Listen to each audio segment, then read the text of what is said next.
රාත්‍රියේදී විදුලි බල්බයක ආලෝකයෙන් පොතක් පාඩම් අවස්ථාවක් මතකයට නගන්න. මොහොතේදී විදුලි සැපයුම හිටියොත් ඔබට පොත කියවීමට නැහැ. නමුත් ඔබේ මා විසින් නිබන්ධමක් දැල්වූ විට එම ආලෝකයෙන් ඔබට පොත කියවීමට හැකි වෙනවා. කියන්නේ පොත කියවීමට ආලෝකය අවශ්‍ය වෙනවා. ආලෝකයයි කියවීමට පෙනීමයි අතරදී සම්බන්ධය අප මෙහිදී මේ පිළිබඳව විදුරටත් අධ්‍යයනය කරමු. පෙනීම සඳහා අවශ්‍ය ප්‍රධානතම සාධක දෙක වන්නේ ආලෝකය පැවතීම සහ නිරෝගී ඇසක් තිබීමයි. අප මේ බව සරල ක්‍රියාකාරකමක් මගින් අවබෝධ කරගනිමු. මේ සඳහා ඔබට හිස් සපත්තු පෙට්ටියක්, කුඩා සෙල්ලම්කාරයක්, 750 කාසියක්, රුපියල් කාසියක් හා විදුලි පන්දමක් අවශ්‍ය වෙනවා. දැන් සපත්තු පෙට්ටියේ පියන මත 750 කාසියේ ප්‍රමාණයේ කුඩා සිදුරක් සාදා ගන්න. ඉන්පසු සපත්තු පෙට්ටියේ එක් පැත්තක කුඩා සිදුරක් සාදා ගන්න. දැන් පියනේ ඇති සිදුරට හරියටම පහළින් පෙට්ටිය තුල කුඩා සෙල්ලම්කාරය තබා පියන උඩ සිදුර රුපියල් කාසියෙන් වසා ගන්න. ඉන්පසු අනෙක් සිදුරට ඇස තබා පෙට්ටිය තුල බැලූ විට එහි ඇති කිසිවක් ඔබට නොපෙනෙනු ඇත. දැන් පියන උඩ ඇති සිදුර විවෘත කර ඒ හරහා විදුලි පන්දමේ ආලෝකය ඇතුළු කර අනෙක් සිදුරෙන් නිරීක්ෂණය කරන්න. එවිට ඒ ඇති සෙල්ලම්කාරය ඔබට පැහැදිලිව පෙනෙනු ඇත. මෙයින් පෙනී යන්නේ වස්තුවක් තිබුණද ආලෝකය නොමැති විට එය අපට නොපෙනෙන බවයි. එනම් පෙනීම සඳහා ආලෝකය අත්‍යවශ්‍ය සාධකයක් වෙනවා.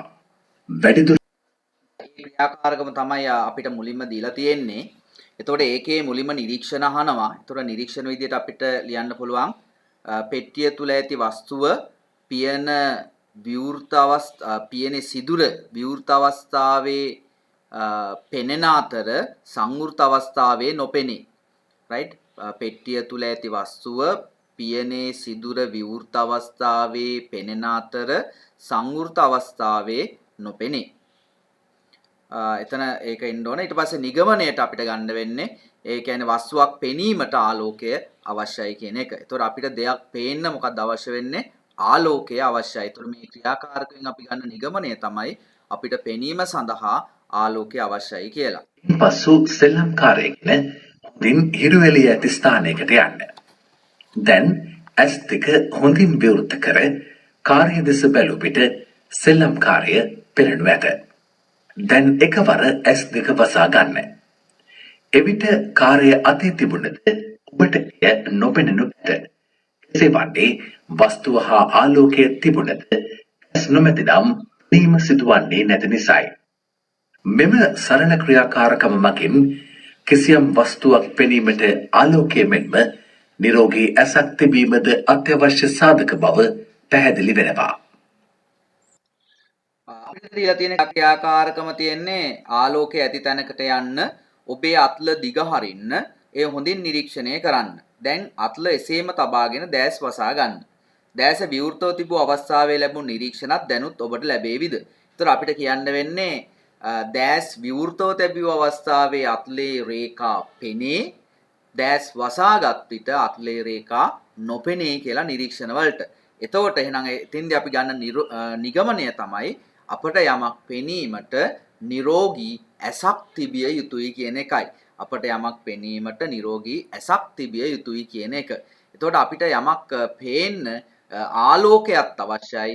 ඊළඟට අවශ්‍ය වෙනවා නිරෝගී ඇසක්. ඒක අහලා තියෙනවා යටින් ප්‍රශ්නයක්. යමක් පෙනීම සඳහා අවශ්‍ය ප්‍රධාන සාධක දෙක එන ආලෝකයේ තිබීම, නිරෝගී ඇසක් තිබීම කියන එකයි අපිට ගන්න වෙන්නේ. අපට පෙනීම සඳහා ආලෝකය ලබා දෙන වස්තුන් ආලෝක ප්‍රභව ලෙස හැඳින්වෙනවා.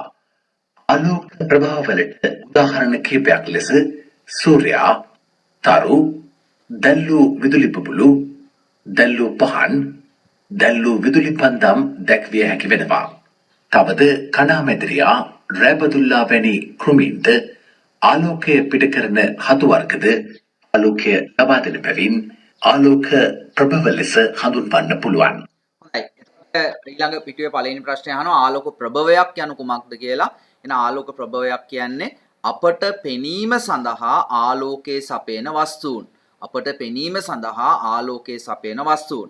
ඒක ඊට පස්සේ බෙදලා තියෙනවා ස්වභාවික ආලෝක ප්‍රභව සහ කෘත්‍රිම ආලෝක ප්‍රභව කියලා. ස්වභාවික ආලෝක ප්‍රභව කියන්නේ මිනිසාගේ මැදිහත් වීමකින් තොරව ආලෝකයේ සපයන වස්තු. මිනිසාගේ මැදිහත් වීමකින් තොරව. උදාහරණ ගත්තාම සූර්යයා, තරු නේද, කණාමැදිරියා, රෑ බදුල්ලා, ආලෝකය නිකුත් කරන හතු ය මිනිසාගේ මැදිහත් වීමකින් තොරව ආලෝකය සපයන්නේ. ඒවා ස්වභාවික ආලෝක ප්‍රභව.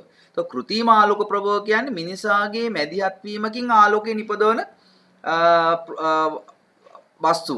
ඒවා අපි හඳුන්වනවා કૃત્રિම ආලෝක ප්‍රභව කියලා. උදාහරණ දැල්වූ විදුලි බල්බ, දැල්වූ පහන්, දැල්වූ විදුලි පන්දම් ආදිය ගන්න පුළුවන්. එහෙනම් ස්වභාවික ආලෝක ප්‍රභව කීපයක් නම් කරන්න. ස්වභාවික ආලෝක ප්‍රභවයක් කියන්නේ මොකක්ද කියලා ලියලා උදාහරණ ලියන්න. ස්වභාවික ආලෝක ප්‍රභවයක් කියන්නේ මිනිසාගේ මැදිහත් වීමකින් තොරව ආලෝකයේ සපයන වස්තුන්. උදාහරණ සූර්යයා, තරු, කණාමැදිරියා, රෑබදුල්ලා, ආලෝකය නිකුත් කරන හතු. ඊළඟ કૃත්‍රිම ආලෝක ප්‍රභවයක් කියන්නේ මොකක්ද කියලා ලියන්න. මිනිසාගේ මැදිහත් වීමකින් ආලෝකය නිකුත් කරන වස්තු. උදාහරණ තමයි දැල්වූ විදුලි බල්බ, දැල්වූ පහන්, දැල්වූ විදුලි පන්දම්. අනිවාර්යයෙන්ම දැල්වූ කියන වචනේ අවශ්‍යම වෙනවා. ඔයා නිකාම විදුලි බල්බය කිව්වල ලකුණු හම්බෙන්නේ නැහැ. දැල්වූ විදුලි බල්බය තමයි ආලෝක ප්‍රභවය වෙන්නේ. අපට ස්වභාවිකව ආලෝකය ලබා දෙන ප්‍රධානතම ආලෝක ප්‍රභවය වන්නේ සූර්යයයි. දීප්ත වස්තු පිළිබඳව අධ්‍යයනය සඳහා තමා විසින්ම ආලෝකය නිපදවා වස්තුන් දීප්ත වස්තු ලෙස හඳුන්වනවා. අපට දැකිය හැකි විශාලතම දීප්ත වස්තුව වන්නේ සූර්යයයි. රැට අහසේ දැකිය හැකි තාරකාද අපගේ සූර්යාපෙනී වස්තුන් වන නිසා ඒවාද දීප්ත වස්තුන් වෙනවා. මීට අමතරව දැල්වූ පහන්, දැල්වූ විදුලි බුබුලු, දැල්වූ විදුලි පන්දම්, දැල්වූ ඉටි පන්දම් ආදියද තමා විසින්ම ආලෝකය නිපදවන බැවින් දීප්ත වස්තුන් වෙනවා. කණාමැදිරියා හා රෑබදුල්ලා වැනි කෘමීන් තමන්ගේ ශරීරය තුළම ආලෝකය නිපදවා ගන්නා නිසා ඔවුන්ද දීප්ත වස්තුන් වෙනවා. තවද ආලෝකය නිපදවෙන හතු වර්ග තිබෙනවා. මේවාත් තමා විසින්ම ආලෝකය නිපදවන නිසා දීප්ත වස්තුන් වෙනවා. හොඳයි. එතකොට ඊළඟ ප්‍රශ්නේ අහන්නේ දීප්ත වස්තුවක් කියන කුමක්ද? උදාහරණ දක්වන්න කියලා. එහෙනම් දීප්ත වස්තුවක් කියන්නේ තමා විසින්ම ආලෝකය නිපදවා ගන්නා වස්තු. තමා විසින්ම ආලෝකය නිපදවා ගන්නා වස්තු වලට කියනවා දීප්ත වස්තු කියලා. එහෙනම් උදාහරණ ටික මේ ටික ලියන්න පුළුවන්. සූර්යයා, තරු, දැල්වූ පහන්, දැල්වූ විදුලි බල්බ, දැල්වූ විදුලි පන්දම්, දැල්වූ ඉටි පන්දම්, කණාමැදිරියා, රෑබදුල්ලා, ආලෝකය නිකුත් කරන හතු. එතකොට මේ දීප්ත වස්තු වලට අද ස්වභාවික ආලෝක ප්‍රභවත්, કૃත්‍රිම ආලෝක ප්‍රභවත් එන්න පුළුවන්. රයිට්? ඒ නිසා ඒක ගැටලුවක් නැහැ. ඒ දීප්ත වස්තු වලට ඒ තමා විසින්ම ආලෝකය නිකුත් කරන වස්තු වලටයි දීප්ත වස්තු කියලා කියන්නේ. දීප්ත වස්තුන් තමා විසින්ම ආලෝකය නිපදවා ගන්නවා. එම ආලෝකය ඍජුවම අපගේ ඇස්වලට පැමිණෙන නිසා අපට මේ වස්තුන් පෙනෙනවා. එතකොට දීප්ත වස්තුවක් අපිට පේන්නේ කොහොමද කියලා අහුවොත් දීප්ත වස්තුවෙන් පිටවන ආලෝකයේ කෙලින්ම ඇස වෙත පැමිණීම නිසා තමයි අපිට දීප්ත වස්තු පේන්නේ. තමා විසින්ම ආලෝකය නිපදවා ගැනීමට වස්තුන් අදීප්ත වස්තු ලෙස හඳුන්වනවා. ලීඩු ආලෝකය නිපදවිය නොහැකි සත්වයින් ගස්කොළන්, ගොඩනැගි, රථ වාහන, දර්පණ වර්ග, ලිපි ද්‍රව්‍ය ආදී දීප්ත වස්තු වලට උදාහරණ විදියට දක්වන්න පුළුවන්. තවද අපට රාත්‍රී අසේ දිමත් පෙනෙන චන්ද්‍රයාද ආලෝකයට අදීප්ත වස්තුන් වෙනවා. අදීප්ත වස්තුවක් කියන කොහොමද? එහෙනම් එතන ලියා ගන්න අදීප්ත වස්තුවක් කියලා කියන්නේ තමා විසින්ම ආලෝකය නිපදවාගත නොහැකි වස්තු. තමා විසින්ම ආලෝකය නිපදවාගත නොහැකි වස්තු. මෙන්න උදාහරණ ලී බඩු, ආලෝකය නොනිපදවන සත්වයින්, ගස්, ගොඩනැගිලි, රථ වාහන, කණ්ණාඩි නැත්නම් දර්පණ, ලිපි ද්‍රව්‍ය, චන්ද්‍රයා, ග්‍රහලෝක ඔන්න අදීප්ත වස්තු. දීප්ත වස්තුන් අපට පෙනෙන්නේ කිසියම් දීප්ත වස්තුවක සිට පැමිණෙන ආලෝකය අදීප්ත වස්තුවේ බැදී අපගේ ඇස් කරා පැමිණෙන නිසයි. අහනවා ඊළඟ ප්‍රශ්නේ අදීප්ත වස්තුවක් අපට පේන්නේ කෙසේද කියලා. එහෙනම් අදීප්ත වස්තුවක් අපිට පේන්නේ කොහොමද? දීප්ත වස්තුවකින් පිටවන ආලෝකය ඒ මත වැදී පරාවර්තනය වී අපේ ඇස වෙත පැමිණෙන නිසා. දීප්ත වස්තුවකින් පිටවන ආලෝකය එම වස්තුව ඒ අදීප්ත වස්තුව මත වැදී පරාවර්තනය වී අපේ ඇස වෙත පැමිණෙන නිසා. මෙහි පැමිණෙන මේසය අපට පෙනෙන්නේ බල්බයේ සිට පැමිණෙන ආලෝකය මේසේ බැදී අපගේ ඇස් කරා පැමිණෙන නිසයි. විදුලි බල්බය නිවූ විට ආලෝකය නැති බැවින් අපට මේසයද නොපෙනී යනවා. චන්ද්‍රයා ග්‍රහලෝක වල්ගාතරු වැනි ග්‍රහ වස්තුන් අදීප්ත වස්තුන් වෙනවා. ඒවා ආලෝකය නිපදවන්නේ නැහැ. සූර්යාගේ සිට පැමිණෙන ආලෝකය එම ග්‍රහ වස්තුවල බැදී අපගේ ඇස්වලට පැමිණෙන නිසා අපට එම ග්‍රහ වස්තුන් දීප්තිමත්ව පෙනෙනවා. එතකොට ඊළඟ ප්‍රශ්නේ අහනවා ආලෝකවත් දිස්වද චන්ද්‍රයා දීප්ත වස්තුවක් නොවේ. මෙම කියවන විද්‍යාත්මකව පහදන්න කියලා. එතකොට පේනවා චන්ද්‍රයාට තමා විසින්ම ආලෝකය නිකුත් කරන්න බෑ. එතකොට චන්ද්‍රයා දීප්තිමත් අපිට පේන්නේ සූර්යාගෙන් නිකුත් වන ආලෝකය පරාවර්තනය කරලා එවන හින්දා අපිට පේනවා චන්ද්‍රයා නිකන් ආලෝකය නිකුත් කරනවා වගේ. නමුත් චන්ද්‍රයාට තමා විසින්ම ආලෝකය නිකුත් කරන්න බෑ. ඒ නිසා චන්ද්‍රයා දීප්ත වස්තුවක් වෙන්නේ සූර්යාගෙන් පැමිණෙන ආලෝකය තමයි ඔය පරාවර්තනය කරලා එන්නේ. එතකොට අපි ඔය හඳ එළිය කියලා කිව්වට ඇත්තම හඳ එළිය නෙමෙයි ඔය සූර්යාලෝකය තමයි ඔය එන්නේ. එතකොට ආලෝකවත් දිස්වද චන්ද්‍රයා දීප්ත වස්තුවක් නොවේ. මෙම කියවන විද්‍යාත්මක පහදන්න. එහෙනම් අපි එතන ලියන්න ඕනේ. සූර්යාගෙන් නිකුත් වන ආලෝකය චන්ද්‍රයා මත වැදී පරාවර්තනය වී අප වෙත පැමිණේ. එම නිසා චන්ද්‍රයා ආලෝකවත් දිස්ුවත් තමා විසින්ම ආලෝකය නිකුත් කළ නොහැකි නිසා චන්ද්‍රයා දීප්ත වස්තුවක් නොවේ.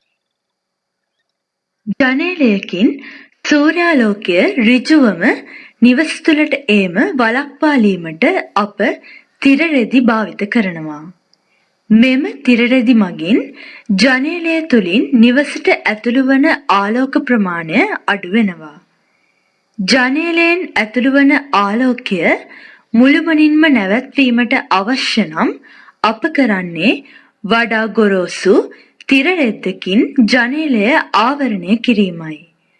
මෙලෙස විවිධ ද්‍රව්‍ය භාවිතයෙන් අපට ආලෝකය ඇතුළු වීම පාලනය කරන්නට පුළුවන්. පරිසරයේ ඇති විවිධ ද්‍රව්‍ය තුළින් ආලෝකය ගමන් කරන්නේ විවිධ වූ ප්‍රමාණයන්ගෙනුයි. සමහර ද්‍රව්‍ය තුළින් ආලෝකය හොඳින් ගමන් කරන අතර තවත් සමහර ද්‍රව්‍ය තුළින් ආලෝකය ගමන් කරන්නේ නැහැ. වැඩිදුර දැන් අප විවිධ ද්‍රව්‍ය තුළින් ආලෝකය ගමන් කරන ආකාර අවබෝධ කර ගැනීමට සරල ක්‍රියාකාරකමක් සිදු කරමු. එතකොට අපි අර ක්‍රියාකාරකම කරන්න යන්නේ ඊළඟට ඒ ක්‍රියාකාරකම කරන අතරතුර අපිට සිද්ධ වෙනවා වගුවක් තියෙනවා. ඒ වගුවත් පුරවගෙන යන්න ඕන. රයිට්? ලෑස්ති වෙන්න වගුවක් පුරවගෙන යන්න. මේ සඳහා පළමුව තරමක් විශාල 4S කාඩ්බෝඩ් කැබැල්ලක්, ඉටිපන්දමක්, කාඩ්බෝඩ් රැඳවිය හැකි ආධාරකයක් සපයා ගන්න. මීට අමතරව තුනී ලෝහ තහඩු කැබැල්ලක්, මල් වීදුරු කැබැල්ලක්, ප්ලේන් වීදුරු කැබැල්ලක්, කළු කඩදාසියක්, සුදු සව් කඩදාසියක්, තෙල් කඩදාසියක්, තුනී ලී තහඩු කැබැල්ලක්, සුදු පොලිතීන් කොලයක්, කළු ප්ලාස්ටික් කැබැල්ලක් හා ප්ලේන් පර්ස්පෙක්ස් කැබැල්ලක් සොයාගන්න.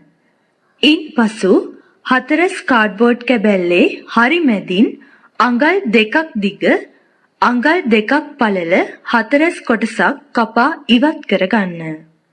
දැන් අඳුරු ස්ථානයක ඉටිපන්දම දල්වා එය ඉදිරියෙන් කාඩ්බෝඩ් කැබැල්ල ආධාරක මගින් සිරස්ව සිටුවන්න.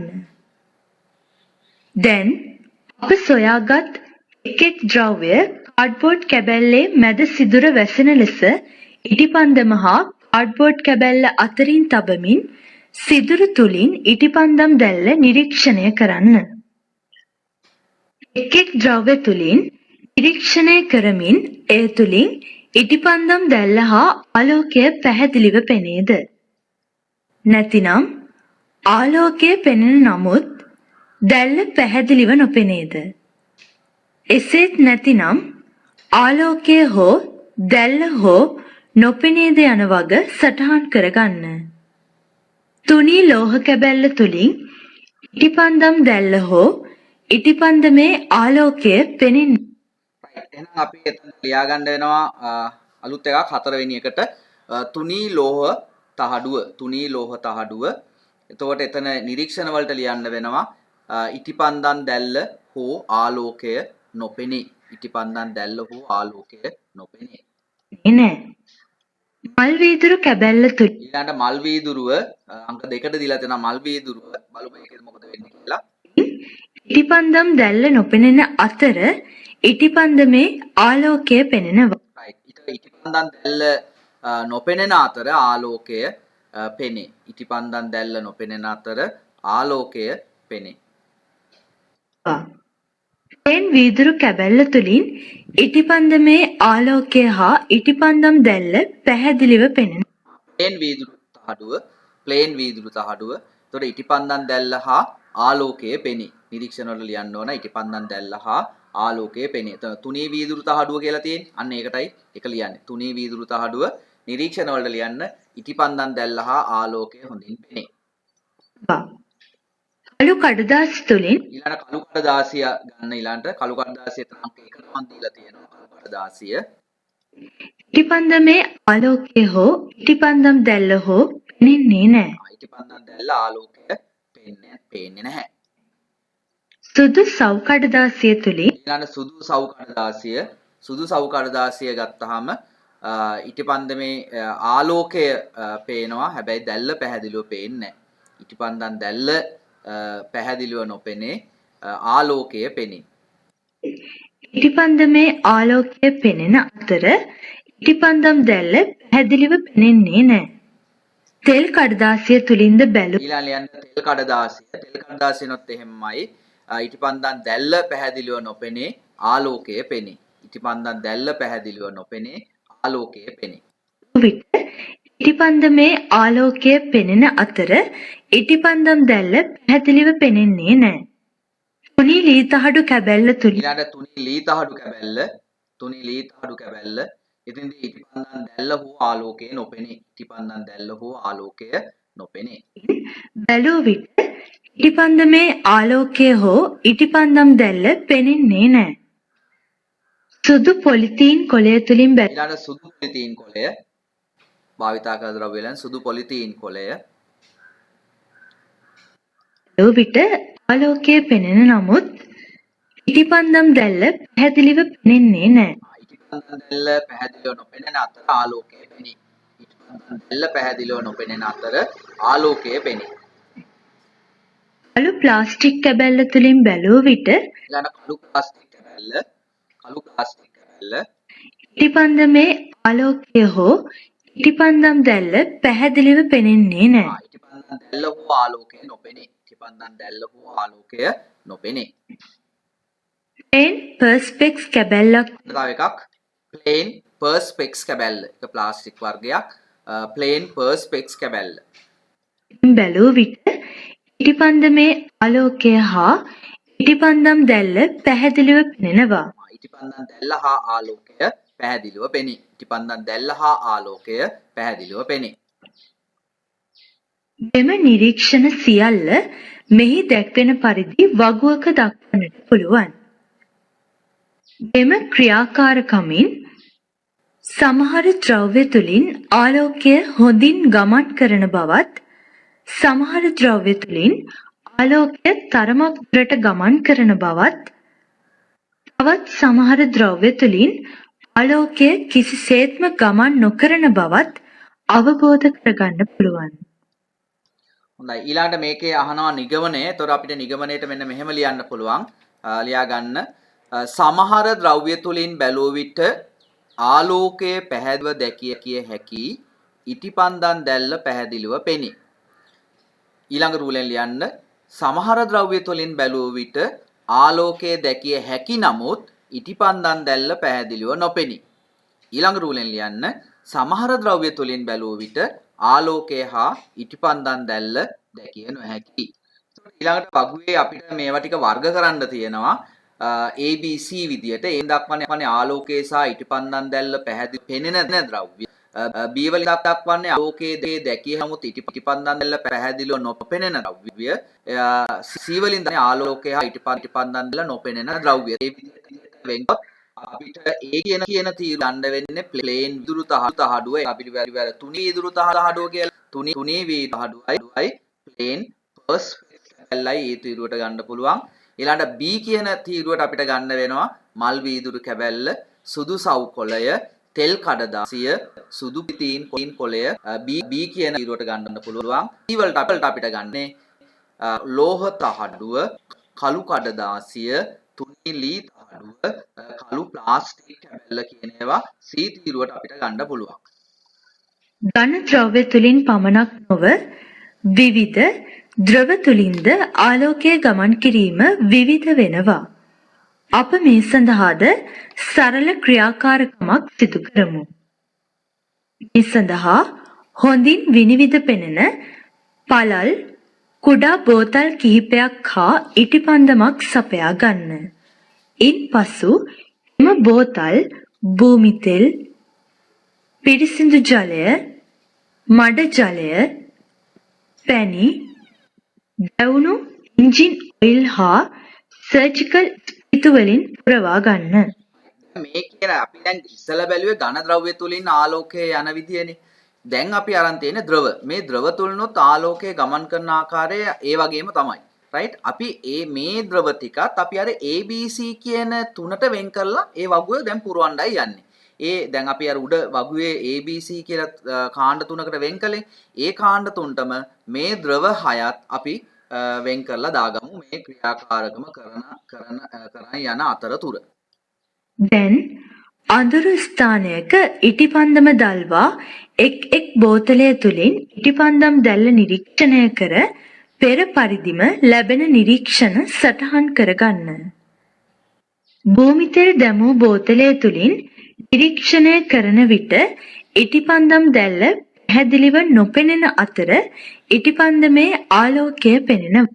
එහෙනම් භූමි තෙල් අපිට දාන්න වෙන්නේ ABC වලින් මොනවද?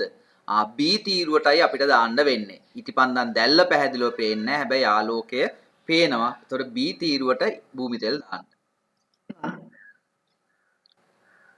පිරිසිදු ජලය දැමූ බෝතලය තුලින් ඊළඟ පිරිසිදු ජලය බලන්න ආලෝකය සහ ඉටිපන්දම් දැල්ල පැහැදිලිව පේනවා. එහෙනම් ඒක අපි දාන්න වෙනවා පිරිසිදු ජලය A තීරුවට දාන්න පිරිසිදු ජලය.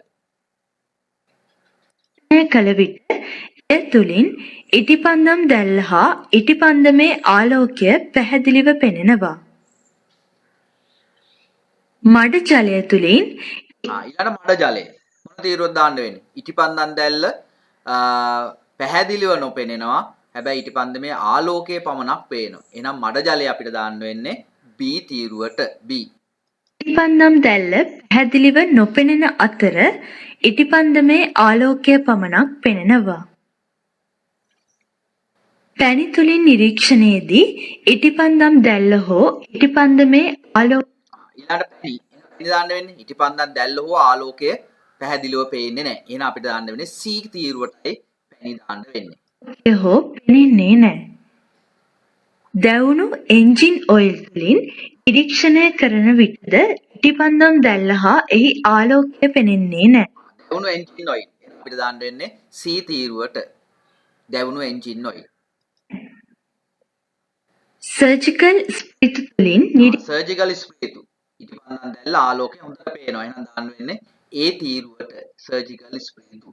නිරීක්ෂණය කරන විට ඉටිපන්දම් දැල්ල හා ඉටිපන්දමේ ආලෝකය පැහැදිලිව පෙනෙනවා. මෙම ක්‍රියාකාරකම සිදු කිරීමෙන් ලැබෙන නිරීක්ෂණ මෙහි දැක්වෙන පරිදි වගුවක දක්වන්නට පුළුවන්.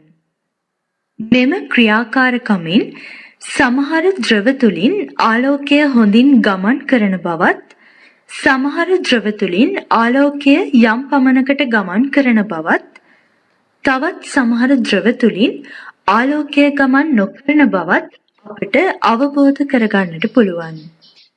අප මෙම පාඩමේදී අධ්‍යයනය කරනු ලැබුවේ විවිධ ඝන ද්‍රව්‍ය හා ද්‍රව තුළින් ආලෝකය ගමන් කරන ආකාරය පිළිබඳවයි. නමුත් වාතය තුළින්ද ආලෝකය ගමන් කරන ආකාරය විවිධ වෙනවා. පිරිසිදු වාතය ඇති පරිසරයක් නිරීක්ෂණය කරන විට අපට ඉතා හොඳින් වටපිටාව පෙනෙනුයේ පිරිසිදු වාතය තුළින් ආලෝකය හොඳින් ගමන් කරන නිසයි. නමුත් මීදුම ඇති විට අපට පෙනෙනුයේ අප ආසන්නයේ ඇති වස්තුන් පමණයි. එසේ වන්නේ මීදුම තුළින් ආලෝකය හොඳින් ගමන් නොකරන නිසයි. මේකත් අපිට ගන්න පුළුවන් අර ABC කියලා අපි වෙන් කරපු තැනටම අතර A තීරුවට ගන්න පිරිසිදු වාතය B තීරුවට ගන්න මීදුම. මීදුමෙන් දැන් අපි ඊටපන්දමක් එහෙම තිබ්බොත් දැල්ල ඊටපන්දම දැල්ල පැහැදිලිව පේන්නේ නැහැ. හැබැයි ආලෝකය පේන්න පුළුවන්. ඒතකොට B තීරුවට ගන්න මීදුම කියන එක. වැඩිදුර ද්‍රව්‍ය තුළින් ආලෝකය ගමන් කරන ප්‍රමාණය අනුව ඒවා වර්ග 3කට බෙදා දක්වන්න පුළුවන්. කිසියම් ද්‍රව්‍යයක් තුළින් අපි එතකොට ආලෝකය ගමන් කරන ප්‍රමාණය අනුව ද්‍රව්‍ය බෙදනවා කොටස් තුනකට පාරදෘශ්‍ය ද්‍රව්‍ය, පාරභාෂක ද්‍රව්‍ය, පාරාන්ත ද්‍රව්‍ය කියලා. එතකොට පළවෙනි ප්‍රශ්නෙන් අහනවා ආලෝකය හොඳින් විනිවිද යන ද්‍රව්‍ය හඳුන්වන නම කුමක්ද? එහෙනම් ඒවට කියනවා පාරදෘශ්‍ය ද්‍රව්‍ය. පාරදෘශ්‍ය ද්‍රව්‍ය. ඊට පස්සේ අහනවා ආලෝකය මද වශයෙන් විනිවිද යන ද්‍රව්‍ය හඳුන්වන නම කුමක්ද? පාරභාෂක ද්‍රව්‍ය. පාරභාෂක ද්‍රව්‍ය. තුන්වෙනි ප්‍රශ්නයෙන් අහනවා ආලෝකය විනිවිද ගමන් නොකරන ද්‍රව්‍ය හඳුන්වන නම කුමක්ද? ඒවට කියනවා පාරාන්ධ ද්‍රව්‍ය. පාරාන්ධ ද්‍රව්‍ය කියලා. එතකොට ඒවට අපි උදාහරණ දැන් ලියන්න වෙනවා පාරදෘශ්‍ය ද්‍රව්‍ය, පාරභාෂක ද්‍රව්‍ය, පාරාන්ධ ද්‍රව්‍ය. එතකොට ඇත්තටම අපි ගත්තාම අර ABC කියන කාණ්ඩ තුන වෙන් කරපුවාම A කියන කාණ්ඩය තමයි පාරදෘශ්‍ය ද්‍රව්‍ය. B කියන කාණ්ඩය පාරභාෂක ද්‍රව්‍ය. C කියන කාණ්ඩය පාරාන්ධ ද්‍රව්‍ය විදියට අපිට ඒ ටිකත් අපි ඔය වගුවටම ගන්නත් පුළුවන්. ඊට අතිරේකව තව දේවල් අපි මෙතනින් ගමු. කිසියම් ද්‍රව්‍යයක් තුළින් නිරීක්ෂණය කළ විට අනෙක් පස ඇති ආලෝකය මෙන්ම වස්තුන්ද පැහැදිලිව පෙනෙනවා නම් එවැනි ද්‍රව්‍ය පාරදෘශ්‍ය ද්‍රව්‍ය ලෙස හැඳින්වෙනවා. එතකොට පාරදෘශ්‍ය ද්‍රව්‍යයට උදාහරණ විදියට මේ ටික ලියා ගන්න ඕන ප්ලේන් වීදුරු, ප්ලේන් පොලිතීන්, ප්ලේන් පර්ස්පෙක්ස්, පිරිසිදු ජලය, සර්ජිකල් ස්ප්‍රීතු. ඊළඟ වාතය, පිරිසිදු වාතයත් උතන්ට ගන්න පුළුවන් අපිට. මෙම ද්‍රව්‍ය තුළින් ආලෝකය ඉතා හොඳින් ගමන් කරනවා. පාරදෘශ්‍ය ද්‍රව්‍ය වලට උදාහරණ ලෙස ප්ලේන් වීදුරු, ප්ලේන් පොලිතීන්, ප්ලේන් පර්ස්පෙක්ස්, පිරිසිදු ජලය, සර්ජිකල් ස්ප්‍රීතු වැනි හොඳින් විනිවිද පෙනෙන ද්‍රව්‍ය දක්වන්නට පුළුවන්. කිසියම් ද්‍රව්‍යයක් තුළින් අනෙක් පස බැලූ විට අනෙක් පස ඇති වස්තුන් පැහැදිලිව නොපෙනෙන නමුත් අනෙක් පස ඇති ආලෝකය පෙනෙන ද්‍රව්‍ය පාරභාසක ද්‍රව්‍ය ලෙස හැඳින්වෙනවා. මෙවැනි ද්‍රව්‍ය තුළින් ආලෝකය තරමක් දුරට ගමන් කරනවා. එතකොට පාරභාෂක ද්‍රව්‍ය විදියට අපිට ගන්න පුළුවන් මල් වීදුරු, වර්ණ පොලිතීන්, බොර ජලය, තෙල් කඩදාසි, පාට සවුකොළ, මීදුම ආදිය ගන්න පුළුවන්. මෙවැනි ද්‍රව්‍යවලට උදාහරණ කිහිපයක් ලෙස මල් වීදුරු, වර්ණ පොලිතීන්, බොර ජලය, තෙල් කඩදාසි, පාට සවුකොළ සහ මීදුම ආදිය දක්වන්නට පුළුවන්.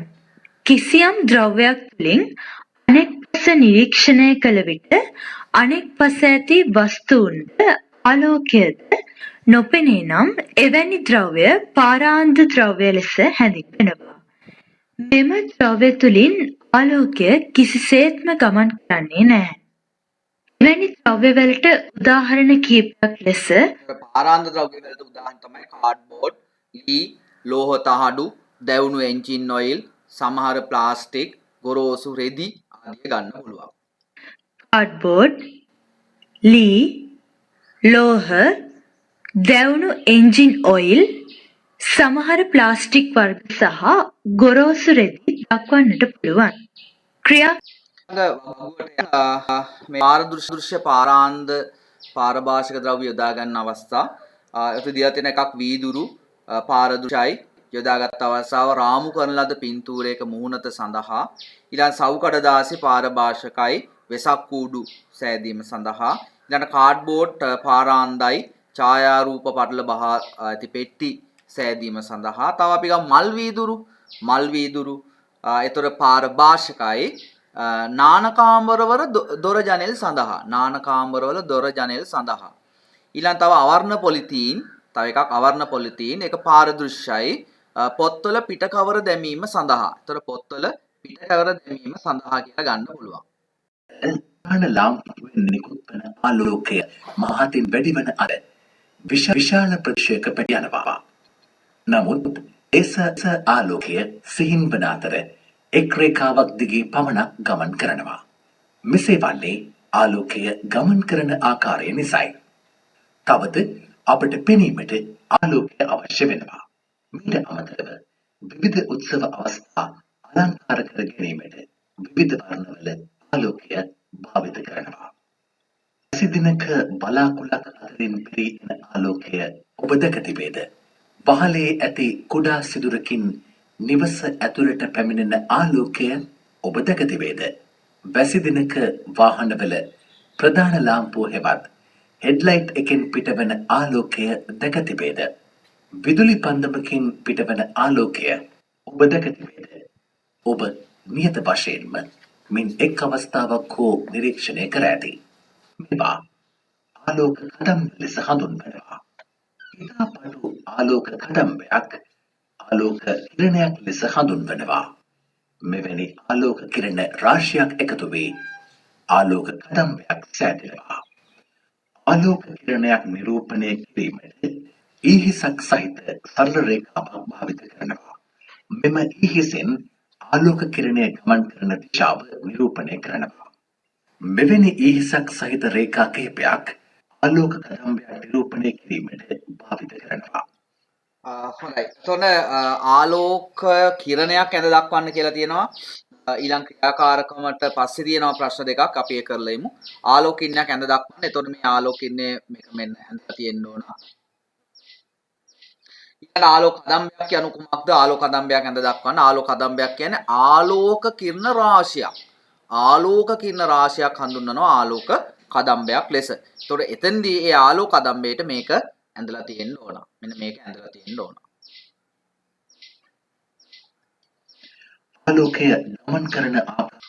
ආලෝකය ගමන් කරන ආකාරය අධ්‍යයනය කිරීම සඳහා සරල ක්‍රියාකාරකමක් සිදු කරමු. මේ සඳහා ඉටිපන්දමක් හරිහතරැස් කාඩ්බෝඩ් 3ක් දිග නූල් කැබැල්ලක් ඉදිකටුවක් සහ කාඩ්බෝඩ් සිරස්ව රැඳවිය හැකි ආධාරක 3ක් අවශ්‍ය වෙනවා. දැන් කාඩ්බෝඩ් 3 එක උඩ එක තබා ඒවායේ හරිමැදින් සිදුරු කරන්න. ඉන්පසු ඒවා ආධාරකවල සවි කරන්න. දැන් ඉටිපන්දම මේසයක් මත සිටුවා එය දල්වන්න. ඉන්පසු මේසේ මත කාඩ්බෝඩ් කැවලි සිරස්ව සිටුවා ඒවායේ සිදුරු තුලින් පමණක් බලමින් ඉටිපන්දම පෙනෙන ලෙස කාඩ්බෝඩ් කැබලි සකසා ගන්න.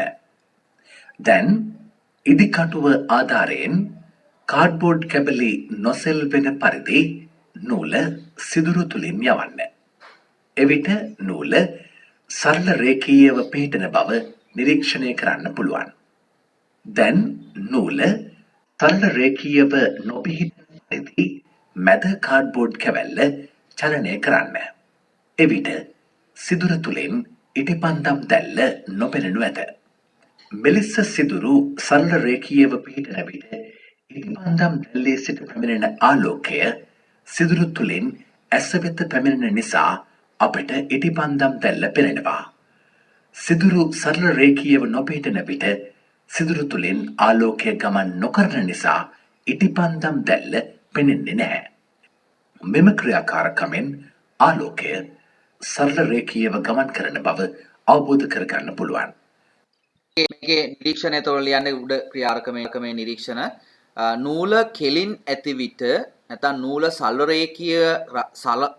රේඛීයව ඇති විට ඉටිපන්දම් දැල්ල පෙනේ. නූල සලරේඛීයව නොපිහිටන විට ඉටිපන්දම් දැල්ල නොපෙනේ. එන එක අපි ගන්න නිගමනය තමයි ආලෝකය සලරේඛීයව ගමන් කරන බව. ඒතර ආලෝකය ගමන් කරන්නේ සලරේඛීයව කියන එකයි මේ ක්‍රියාකාරකමේදී අපි නිගමනය කරන්නේ. ආලෝකය ගමන් කරන්නේ සලරේඛීයව බව.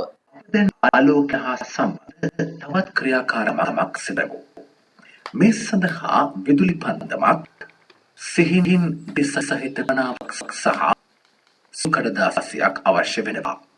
මෙම ක්‍රියාකාරකම අඳුරු ස්ථාන සිදු කළ යුතුයි. දැන් පළමුව මේසයක් මත සුදු කඩදාසිය එලන්න. ඉන්පසු ඒ මත දැති පහළට සිටිනසේ පනාව මේසයට ලම්බකව මෙහි පෙනෙන පරිදි අල්ලා ගන්න. ඉන්පසු පනාව පිටුපසින් විදුලි පන්දම තබා එය දල්වන්න. එවිට විදුලි පන්දමෙන් නිකුත් වන ආලෝක කදම්බය හා පනාවේ දැති තුළින් ගමන් කරන ආලෝක කිරණ ඔබට දැක ගන්න පුළුවන්.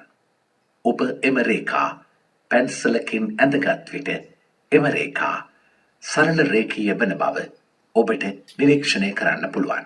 වැඩිදුර අධ්‍යයනය සඳහා එතකොට ක්‍රියාකාරකමිනුත් අපිට ඔප්පු වෙන්නේ ආලෝකයේ සලරේඛීයව ගමන් කරනවා කියන එක. අප දැන් ආලෝකය හා සම්බන්ධ තවත් ක්‍රියාකාරකමක් සිදු කරමු. ඒ සඳහා කාඩ්බෝඩ් කැබැල්ලක්, හඳුන්කූරු කිහිපයක්, පාරදෘශ්‍ය පළල් බෝතලයක්, මැද සිදුරක් සහිත කළු කඩදාසියකින් බැසූ විදුලි පන්දමක් අවශ්‍ය වෙනවා. මෙම ක්‍රියාකාරකම අඳුරු පරිසරයක සිදු කළ යුතුයි. දැන් කාඩ්බෝඩ් කැබැල්ල සිදුරු කර ඒ තුළින් හඳුන්කූරු ඇතුළු කර ඒවා දල්වන්න. ඉන්පසු හඳුන්කූරු බෝතලය තුළට ඇතුළු වන පරිදි බෝතලය කාඩ්බෝඩ් කැබැල්ලෙන් හොඳින් වසා බෝතලය හඳුන්කූරු දුමෙන් හොඳින් පිරෙන්නට ඉඩ දෙන්න. මෙලෙස බෝතලය දුමෙන් පුරවන්නේ දුම තුළින් ආලෝකය ගමන් කරන විට එහි මාර්ගය අපට හොඳින් නිරීක්ෂණය කරන්න හැකිවන නිසායි. දැන් විදුලි පන්දම දල්වා ආලෝකය බෝතලය තුළට යොමු කරන්න. විදුලි පන්දම සිදුරක් සහිත කළු කඩදාසියක් වසා ඇති නිසා එයින් පිටවන්නේ ඉතා පටු ආලෝක කදම්බයක්. දැන් විදුලි පන්දම එල්ල කරන දිශාව වෙනස් කරමින් ආලෝකය ගමන් කරන ආකාරය හොඳින් නිරීක්ෂණය කරන්න. විට අපට එම ආලෝක කිරණ සරල රේඛීයව ගමන් කරන බව අවබෝධ කරගන්න පුළුවන්. එතකොට ඒ ක්‍රියාකාරකමිනුත් ඔප්පු වෙන්නේ ආලෝකයේ සලරේඛීයව ගමන් කරනවා කියන එක. අප දැන් තවත් ක්‍රියාකාරකමක් සිදු කරමු. ඒ සඳහා පාරදෘශ්‍ය පළල් බීදුරු බෝතලයක්, ජලය ස්වල්පයක්, සබන් කෑල්ලක් හා මැද සිදුරක් සහිත කළු කඩදාසියකින් බැසූ විදුලි පන්දමක් අවශ්‍ය වෙනවා. මෙම ක්‍රියාකාරකමද අඳුරු පරිසරයක සිදු කළ යුතුයි. පළමුව ජලයට සබන් කැබැල්ල තමා හොඳින් දිය කරන්න. ඉන්පසු එම සබන් වතුරෙන් වීදුරු බෝතලය පුරවා ගන්න. මෙලෙස බෝතලය සබන් වතුරෙන් පුරවන්නේ සබන් වතුර තුළින් ආලෝකය ගමන් කරන විට එහි මාර්ගය අපට හොඳින් නිරීක්ෂණය කරන්න හැකිවන නිසායි. දැන් විදුලි පන්දම ගැන පෙර ක්‍රියාකාරකමේදී සිදු කළ පරිදිම බෝතලය තුළින් ආලෝක කදම්බය ගමන් කරවන්න. එවිටද එම ආලෝකය සරල රේඛීයව ගමන් කරන බව අවබෝධ කරගන්න පුළුවන්. ක්‍රියාකාරකම් වලින් ලබා ගන්නා නිගමනය කුමද? එහෙනම් නිකන් නිගමනයට ලියන්න පුළුවන් ආලෝකය සලරේඛීයව ගමන් කරන බව. ආලෝකය සලරේඛීයව ගමන් කරන බව. ශාකවලට මෙන්ම සත්වයින්ටද ආලෝකය බොහෝ සෙයින් ප්‍රයෝජනවත් වෙනවා. අප දැන් වයින් කිහිපයක් පිළිබඳව අධ්‍යයනය කරමු. ශාක තුළ ආහාර නිපදවීමේ ක්‍රියාවලියට, පෙනීම ලබා දීමට, ප්‍රදීපනයට, සංඥා නිකුත් කිරීමට, සංනිවේදන කටයුතු වලට, වෛද්‍ය ක්ෂේත්‍රයේ කටයුතු වලට හා විනෝදාස්වාදය ලබා ගැනීමට ආලෝකය භාවිත වෙනවා. අප දැන් ඒ එකක් පිළිබඳව වැඩිදුරටත් අධ්‍යයනය කරමු. හොඳයි. එතකොට ආලෝකයේ අවසාන ප්‍රශ්නේ ආලෝකයේ ප්‍රයෝජන කීපයක් ලියා දක්වන්න. එතකොට මෙන්න මේ ප්‍රයෝජන ටික එතන ලියලා තියෙන්න ඕන. ශාක තුළ ආහාර නිපදවීමේ ක්‍රියාවලියට ආලෝකයේ ඇති වැදගත්කම අධ්‍යයනය සඳහා මිනිසා ඇතුළු සත්වයින්ට තමන්ට අවශ්‍ය ආහාර තම ශරීරය තුළ නිපදවා ගන්න බැහැ. ඒ නිසා ආහාර බාහිරින් ලබා ගත යුතු වෙනවා. නමුත් හරිත ශාක තමාට අවශ්‍ය ආහාර තමා විසින්ම නිපදවා ගන්නවා.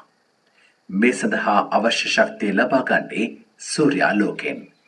මෙම ක්‍රියාවලියට ශාක සූර්යාලෝකයට අමතරව ජලය හා කාබන් ඩයොක්සයිඩ් වායුව ප්‍රයෝජනයට ගන්නවා. මෙම ක්‍රියාවලිය ප්‍රභා සංශ්ලේෂණය ලෙස හැඳින්වෙනවා. මෙම ක්‍රියාවලියේ අතුරු ඵලයක් ලෙස ශාක මගින් ඔක්සිජන් වායුව වායුගෝලයට මුදා හරිනවා.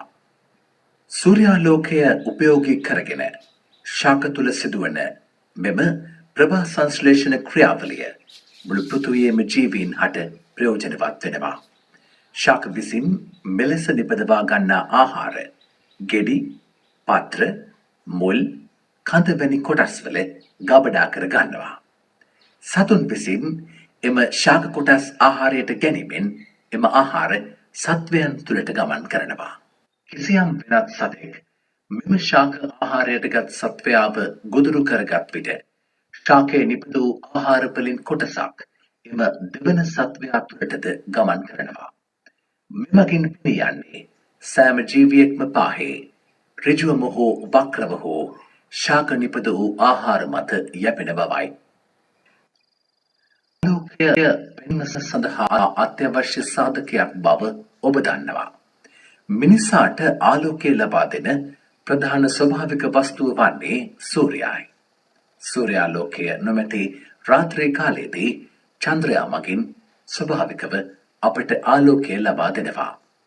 එම ආලෝකය ප්‍රමාණවත් නොවන විට ගින්දර හා විවිධ බල්බ වර්ග උපයෝගී කරගෙන මිනිසා විසින් කෘත්‍රිමව ආලෝකය නිපදවා ගන්නවා.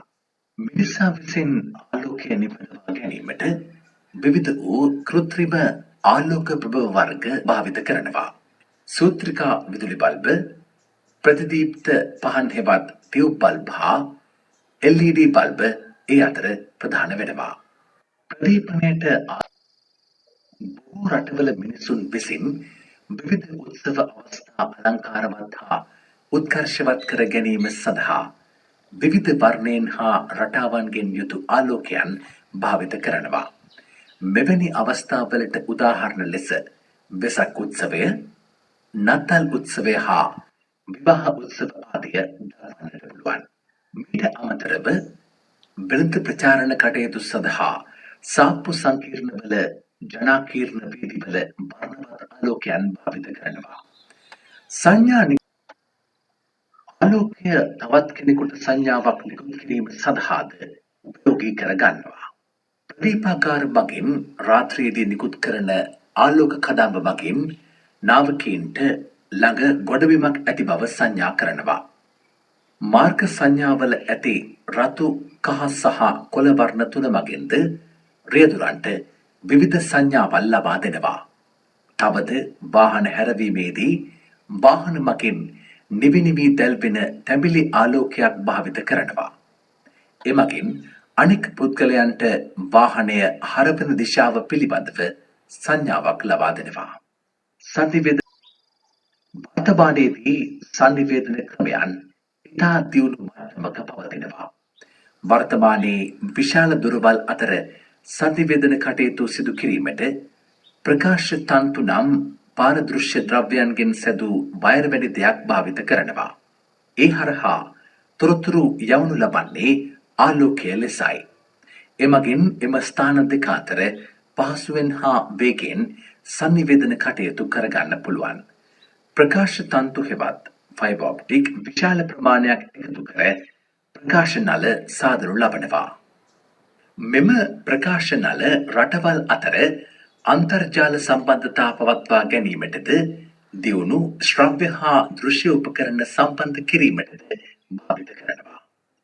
වෛද්‍ය විද්‍යාව නවීන වෛද්‍ය විද්‍යාවේදී ඇසේ සුද ඉවත් කිරීමේදීද සැත්කම් සිදු කිරීමේදීද ආමාශගත තුවාල සඳහා ප්‍රතිකාර කිරීමේදීද එම කාර්යයන් වඩා කාර්යක්ෂමව ඉටු කර ගැනීමට ලේසර් ආලෝක කිරණ භාවිත කරනවා.